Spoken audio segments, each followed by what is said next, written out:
بسم اللہ الرحمن الرحیم۔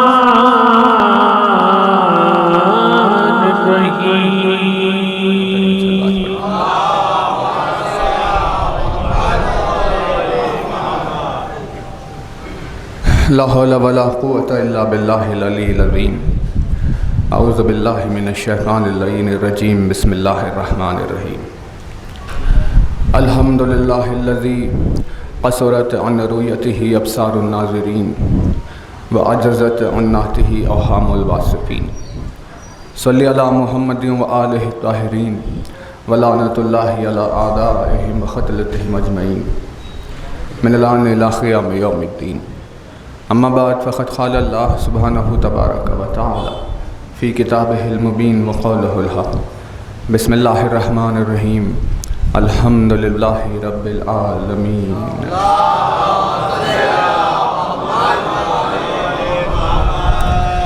فرمایا صاحب اعظم الدرجات الفاظ نے، فرمایا مالک معجز نما انداز نے، فرمایا مولا کائنات امیر المومنین حضرت علی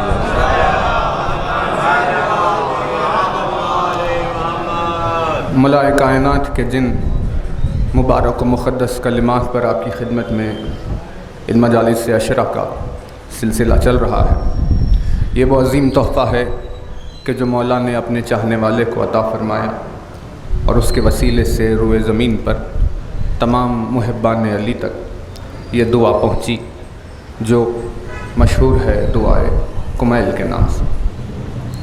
اسی میں آپ کی خدمت میں ابتدا کے کلمات پر ذکر چل رہا ہے کہ جس میں مولا نے دعا کا آغاز وسیلوں سے کیا، اور 10 وسیلوں کا پہلے ذکر کیا اور بعد میں دعا کو پیش کیا، یعنی دعا کے مانگنے سے پہلے وسیلے کے ذریعے سے سوال کرنا یہ علی کا بتایا ہوا سلیقہ ہے۔ ان تمام وسیلوں میں آپ کی خدمت میں رحمت اور قوت پر بات ہوئی۔ تیسرا جو وسیلہ دعائے کمیل میں، یعنی ابھی سائل کھڑا ہوا ہے، اس سائل نے ابھی اپنے مقصد کو پیش نہیں کیا، اس سائل نے ابھی اپنی دعا کو شروع نہیں کیا کہ وہ کیا چاہتا ہے، لیکن ابھی اپنے مقصد کو شروع کرنے سے پہلے وہ پروردگار کے سامنے وسائل رکھ رہا ہے کہ جن کے ذریعے سے وہ اپنا سوال پیش کرنے والا ہے۔ یعنی اس سے پہلے کہ اپنا سوال پیش کرے وہ پہلے اپنی شناخت بتا رہا ہے۔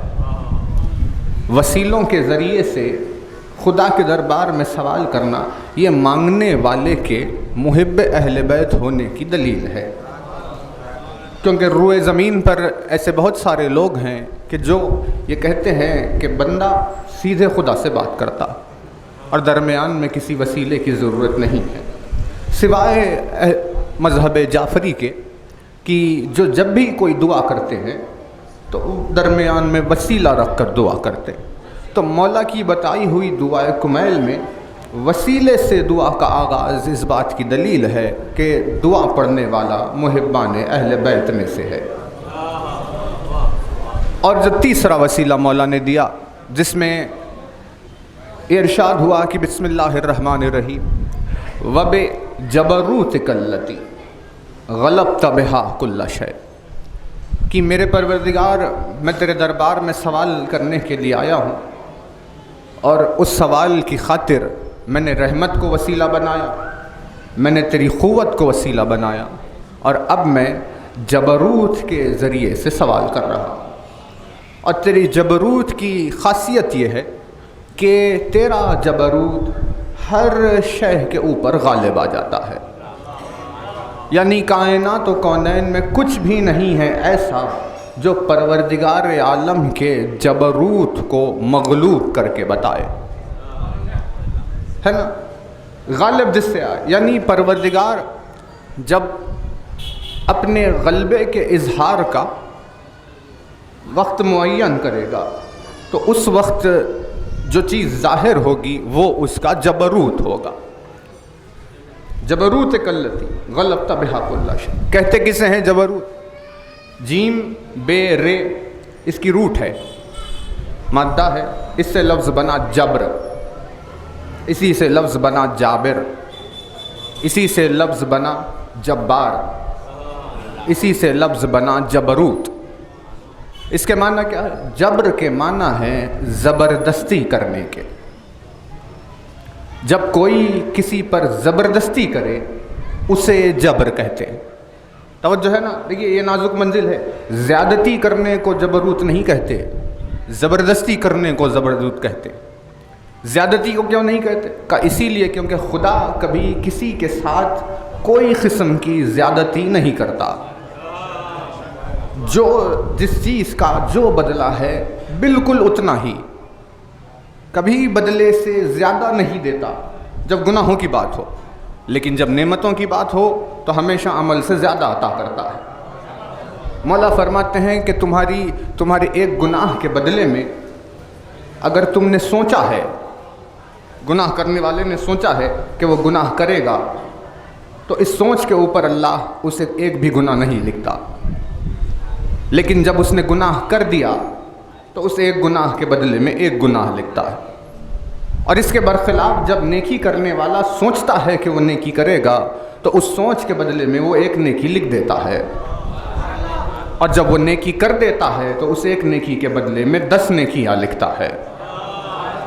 یعنی جب بھی وہ زیادتی کرے گا، جب زیادہ عطا کرے گا تو ہمیشہ اپنی عطا میں زیادہ کرے گا، کبھی عدل اور انصاف کے اعتبار سے، کبھی عذاب ڈھانے کے اعتبار سے، قہر برسانے کے اعتبار سے زیادتی نہیں کرے گا۔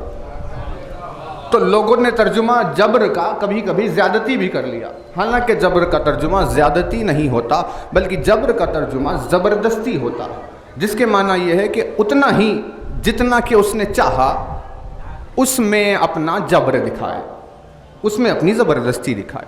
یعنی جیسے حکم آیا بندوں کے لیے کہ بھئی نماز پڑھو، لیکن کتنے سارے لوگ ہیں جو نماز نہیں پڑھتے، وہ خاموش بیٹھا ہوا ہے، لیکن اگر وہ اپنے جبر پر آ جائے تو سب کے سروں کو سجدے میں جھکا دے گا اور کوئی اس کے جبر کا مقابلہ نہیں کر سکتا۔ وہ زبردستی ہے اس کی، جبر۔ مولا نے دعائے کمیل میں تیسرا وسیلہ جو قرار دیا وہ ہے اس کا جبر۔ وَبِجَبَرُوتِكَ الَّتِي غَلَبْتَ بِهَا كُلَّ شَيْءٍ، کہ میرے پروردگار میں تیرے جبر کے ذریعے سے سوال کر رہا ہوں جو ہر شے پر غالب آ جاتا ہے۔ اور اس جبر کو ایک فرشتے سے خاص نسبت حاصل ہے، اسی لیے اس فرشتے کا نام ہے جبرائیل۔ جبر یعنی زبردستی اور ایل یعنی خدا۔ جبرائیل مطلب وہ جو اللہ کی زبردستی دکھائے گا۔ اسی لیے اللہ نے کئی ساری قوموں کو ہدایت کی، انہیں اچھے پیغام پہنچائے، ہدایت کی باتیں کی، انہیں صراط مستقیم کی دعوت دی، لیکن انہیں نہیں سنی۔ تو کتنی ساری امتیں ہیں ایسے کہ جب اللہ نے مہلت دے دی اور وہ نہیں سنتے تھے تو اس نے کہا کہ اب یہ نہیں سنیں گے، لہٰذا ہم انہیں اپنا زور دکھائیں گے، اپنی زبردستی دکھائیں گے۔ یہ کہہ کر آواز دی جبرائیل کو، کہا جاؤ جبرائیل، جا کر انہیں ہمارا جبر دکھاؤ۔ تو جبریل نے آ کر خدا کا جبر دکھایا اور کتنی امتوں کو زمین کے طبقات کے سمیت اٹھا کر پلٹ کر واپس دفن کر دیا۔ یعنی طاقت و قوت کا مظاہرہ اللہ جس فرشتے سے اپنا جبر ظاہر کرے، ہے نا۔ یعنی بہت یہ بھی ایک نازک منزل ہے کہ جب اللہ فرشتے کے ذریعے سے کچھ ظاہر کرتا ہے تو اس پر اعتراض نہیں ہوتا۔ جیسے مثال کے طور پر رعد کسے کہتے ہیں؟ رعد اسے کہتے ہیں جو بارش برساتا ہے۔ میکائیل کسے کہتے ہیں؟ جو سب کو کھانا پہنچاتا ہے۔ جبرائیل کسے کہتے ہیں؟ جو اس کی وحی لے کر آتا ہے۔ اسرائیل کسے کہتے ہیں؟ ملک الموت یعنی اسرائیل کسے کہتے ہیں؟ جو بندوں کو موت پہنچاتا ہے۔ یعنی جب بارش ہوتی ہے تو صاف ظاہر ہے اس کے پیچھے رعد ہے۔ جب رعد نے چاہا بارش کی، رعد نے پانی کو آسمان سے بادلوں سے نازل کیا، وہ جو گرج کی جو آواز ہمیں سنائی دیتی ہے بادل کے گرجنے کی، وہ فرشتے کی آواز ہے، رعد کی آواز، جو گرجتا بھی ہے، درمیان میں آواز نکالتا۔ تو بارش کا برسانا رعد کے ہاتھوں میں، رزق کا پہنچانا میکائیل کے ہاتھوں میں، موت کو دینا اسرائیل کے ہاتھوں میں۔ جب یہ ساری چیزوں کی تقسیم ہوئی تو کہیں سے بھی اعتراض کے الفاظ نہیں اٹھے، کہ بھئی یہ کیسے ہے کہ خدا خود نہیں کرتا اور فرشتوں کو کیوں دے رہا ہے، لیکن جب بات آتی ہے کہ وہ اہل بیت کے ذریعے سے اپنے فعل کو انجام دے گا تو اس وقت اعتراض ہوتے ہیں کہ یہ کیسے ممکن ہے کہ وہ اپنی طاقت علی کے ذریعے سے دکھائے۔ بھائی جب اپنا رزق میکائیل کے ذریعے سے بانٹتا ہے تو وہ اپنا زور علی کے ذریعے سے کیوں نہیں دکھائے گا؟ جب موت وہ ملک الموت کے ذریعے سے دیتا ہے تو وہ زندگی علی کے ذریعے سے کیوں نہیں عطا کرے گا؟ یعنی عام سادی باتیں ہیں، سامنے کی چیزیں روزانہ کی کہ جس سے مثال بنی ہوئی ہے، اور یہ تمام کے تمام فرشتے کیونکہ خدا تک پہنچ نہیں سکتے۔ سب فرشتے تو سب ہے، ان سب کا سردار کون ہے؟ سید الملائکہ جبرائیل سب سے بڑا ملک، سب سے زیادہ قرب جسے حاصل ہے، وہ فرشتہ، وہ ملک جبرائیل سدرۃ المنتہا پر رکا ہوا ہے۔ اور معراج پر جب پہنچے تو رسول سے کہا یا رسول اللہ یہ ہے میری حد، اب میں اس کے آگے نہیں جا سکتا، اگر میں اس کے آگے جاؤں تو میں جل کر راکھ ہو جاؤں گا، لہٰذا یہاں سے آپ کو اکیلے سفر طے کرنا ہوگا۔ تو سدرۃ المنتہا پر جبریل کو چھوڑ کر رسول اکیلے آگے چلے گئے، اور جب اکیلے آگے پہنچے تو وہ منزل ہے جسے قرآن نے کہا قاب قوسین او ادنا، یعنی اتنے قریب ہو گئے جیسے قاب قوسین او ادنا کی منزل تھی۔ تو پتہ یہ چلا کہ ملک وہاں نہیں پہنچ سکتا، چاہے وہ ملکوں کا ملائکہ کا سردار ہی کیوں نہ ہو، وہاں نہیں جا سکتا۔ اگر وہاں کوئی جائے گا تو اس کا رسول جائے گا۔ تو صاحب ظاہر سی بات ہے ملک کبھی بھی حکم خدا سے سیدھے نہیں لیتا۔ بھائی بارش برسانی ہے، رات کا کام ہے بارش برسانا، لیکن اللہ رات سے نہیں کہتا کہ برساؤ۔ کھانا پہنچانا میکائیل کا کام ہے، لیکن اللہ میکائیل سے نہیں کہتا کہ پہنچاؤ، کیونکہ ان میں سے کسی کی پہنچ خدا تک موجود نہیں ہے۔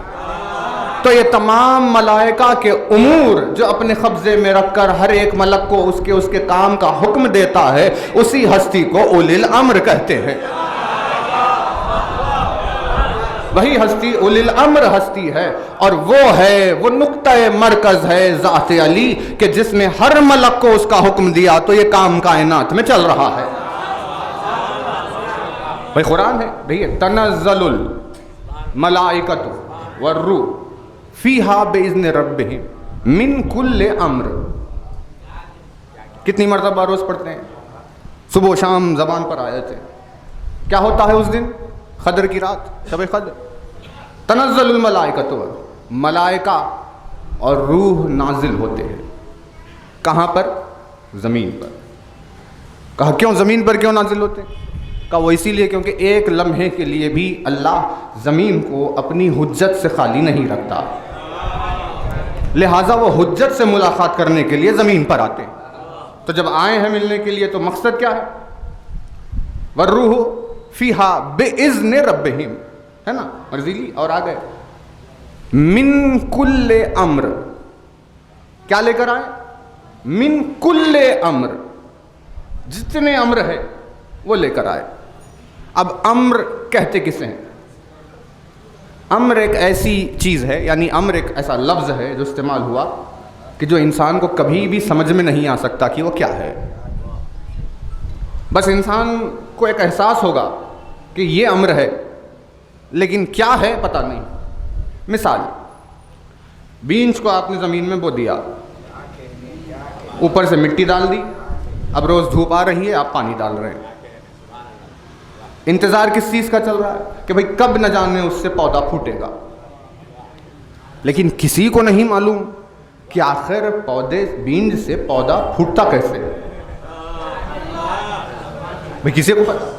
یعنی آپ اب اتنی ترقی ہو گئی، دنیا نے کہا کہ بھئی دعویٰ کیا اتنی ہزاروں لوگ ایک بیج کے اوپر لگے ہوئے، لیکن انہیں سمجھ میں نہیں آتا کہ وہ کیا چیز ہے جو ایک مردہ بیج میں زندگی کی صلاحیت پیدا کرتی ہے نا۔ دل کے لیے بھی آپ کی خدمت میں ایک مجلس میں ارشاد ہوا تھا، دل جو دھڑکتا ہے تو انسان کے ایک مرتبہ دل جو دھڑکا تو ایک مرتبہ خون کی روانی ہوئی، پھر ایک مرتبہ دھڑکا، پھر ایک مرتبہ خون کی روانی۔ اس دھڑکن کی وجہ سے انسان زندہ رہتا ہے۔ اگر دل دھڑکنا بند ہو جائے تو خون رکے گا، انسان مر گیا۔ لیکن یہ دل دھڑکتا کیوں ہے؟ تو پتہ یہ چلا کہ ایک سگنل ہوتا ہے، الیکٹریکل امپلس، ایک سگنل کرنٹ کی طرح، جو ہمیں کبھی کبھی کسی چیز سے لگنے پر اپنے آپ میں جو کرنٹ لگتا ہے، وہ کرنٹ کی طرح وہ ہر دھڑکن سے پہلے دل میں پیدا ہوتا ہے، اور اس قوت کی وجہ سے دل دھڑکتا ہے، اور ویسے ہر دھڑکن کی خاطر وہ ایک مرتبہ آتا ہے، یہاں وہ سگنل رکا، یہاں دھڑکن بند ہو گئی اور وہاں انسان مر گیا۔ تو یہ ہے، لیکن کسی کو سمجھ میں نہیں آیا کہ آخر وہ سگنل پیدا کیسے ہوتا ہے۔ چلا رہی ہے پوری دنیا کی یہ کائنات، بگ بینگ سے پیدا ہوئی ہے، ٹھیک ہے نا، ایک بڑا دھماکہ جو شروع میں ہوا تھا، ایک نقطے سے دھماکہ ہو کر سب کچھ پھیل گیا ہے نا، لیکن کوئی بتا نہیں سکتا کہ وہ نقطے میں دھماکہ ہوا کیوں تھا۔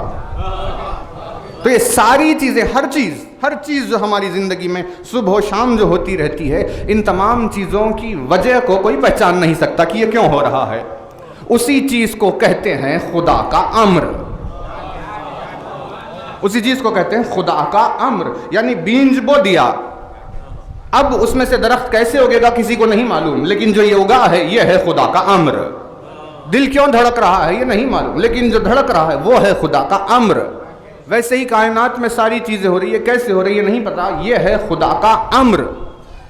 مطلب ایک امر ہے خدا کا کہ جو یہ چل رہا ہے کائنات و کونین میں، وہ امر، اسی امر کے اختیار میں پوری کائنات، اسی امر کے اختیار میں پوری کائنات ہے۔ اگر وہ امر رک جائے تو یہ کائنات رک جائے گی، اور وہ امر جس کے قبضے میں ہو اسے اولی الامر کہتے ہیں۔ اس طرف تھوڑا سا آتے ہوئے ایک صلوات پڑھ دیں مومنین۔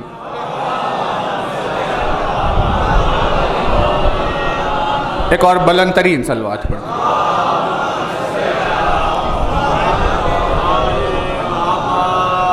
ایک صلوات اور باواز بلند۔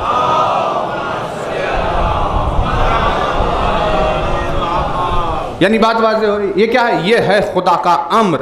ملائکہ سارے کے سارے یہ ہر ایک امر لے کر نازل ہوتے ہیں، سارے امر لے کر نازل ہوتے ہیں کہ بھئی بارش کیسے ہوگی سال تمام، کہاں کہاں برسے گی، کیا کیا ہوگا، دھوپ کیسے نکلے گی، کتنے لوگ پیدا ہوں گے، کتنے مریں گے، ترکاری کتنی اگے گی، دانے کتنے اگیں گے، پھل کتنے لگیں گے، یا جو بھی حساب سے باہر ہے انسانیت کے، وہ تمام امور لے کر کہاں آتے ہیں؟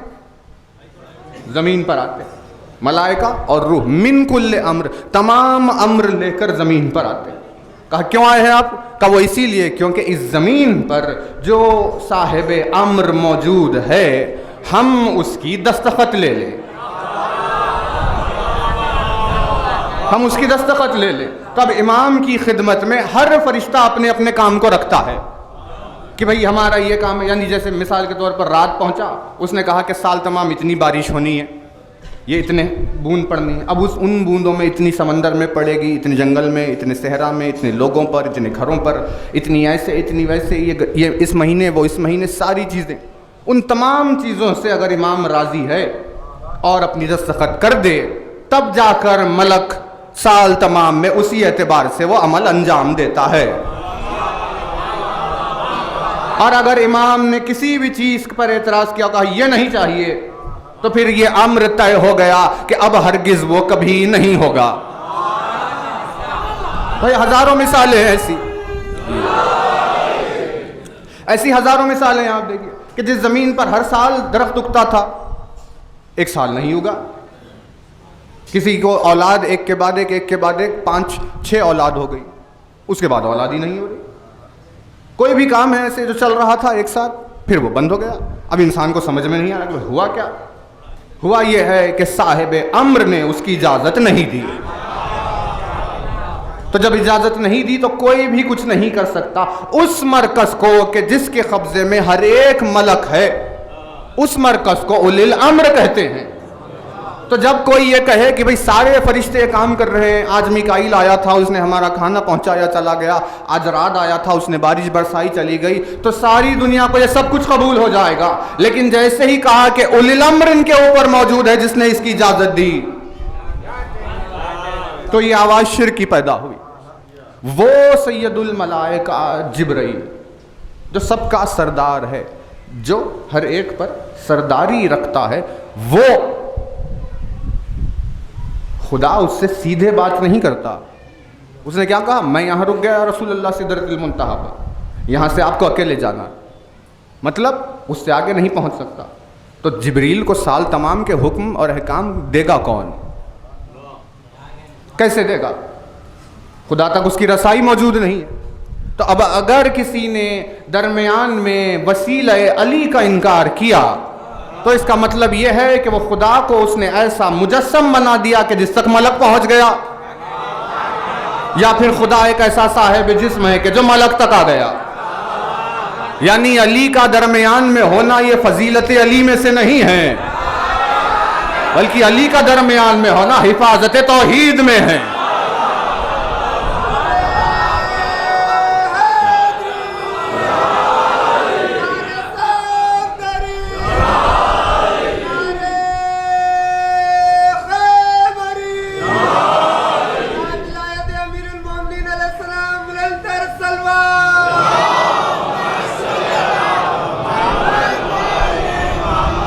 بس اب اگر وہ جبر طے کر لے تو پھر کوئی اس سے مقابلہ نہیں کر سکتا. ہر چیز پر وہ جبر غالب آتا ہے. اسی لیے علی کے القاب میں سے ایک لقب ہے کہ غالباً علی کل غالب. مولانا مولا الکونین علی ابن ابی طالب.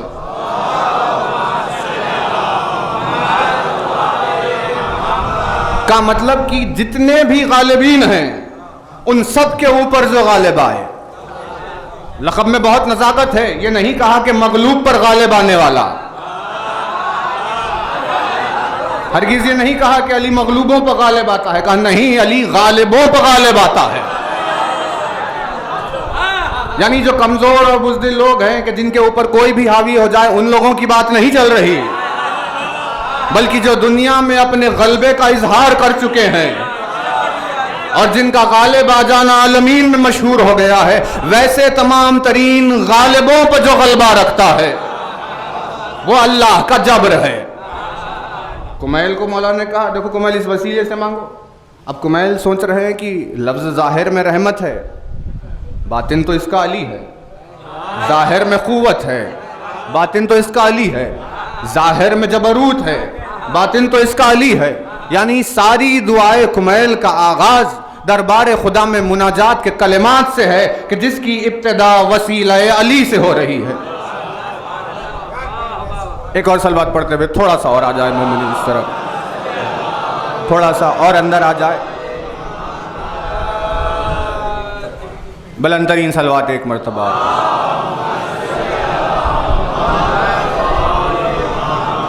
ایک لفظ نکل گیا. اگر ایک لفظ زبان سے نکل گیا تو کائنات و کونین اس کے اعتبار سے جم گئی ہر لحاظ. لفظ فعل تو بہت دور ہے، لفظ کا مقابلہ نہیں. ایسے ہی تھا عداوت رکھنے والا. دیکھیے تیزی سے بات کریں کیونکہ دو کا ارادہ کیا ہے آج سے کہ اگر روز ایک لقب اگر ہو، ایک وسیلہ اگر ہو تو مجالس تمام ہو جائیں گے، بات ادھوری رہ جائے گی. اسی لیے آج آپ کی خدمت میں دونوں کریں گے. تیسرا کون سا ہے؟ جبروت. اور چوتھا ہے عزت. اللہم انی اسألک برحمتک التی وسعت کل شیء وبقوتک التی قہرت بها کل شیء وخضع لها کل شیء وذل لها کل شیء وبجبروتک التی غلبت بها کل شیء وبعزتک التی لا یقوم لها شیء. 4 وسیلے جو ابتداء چل رہے ہیں. تو ایسے ہی عداوت سے بھرا ہوا ہے دل میں اس کے بغض علی. ایسے ہی راستے میں چل رہا تھا. دیکھیے کمزر خود اپنے ہاتھوں سے اپنے اوپر مصیبت ڈالتا ہے. اعلیٰ ظرف لوگوں میں اور کم ظرفوں میں ایک بڑا فرق یہ ہے کہ اعلیٰ ظرف جو ہے وہ اپنے آپ کو مصیبت سے بچا کر نکل جاتا ہے، جبکہ اس پر مصیبت گر رہی تھی لیکن وہ بچ گیا. اور کم ظرف اسے کہتے ہیں کہ مصیبت دوسری طرف جا رہی تھی لیکن اس نے اسے اپنی طرف موڑ لیا. ایسے ہی عداوت سے بھرا ہوا سامنا ہو گیا اس کا جبروت خدا سے. اور اس نے مولا سے پوچھا یہ بتائیے یا علی میں کیا کھاؤں گا؟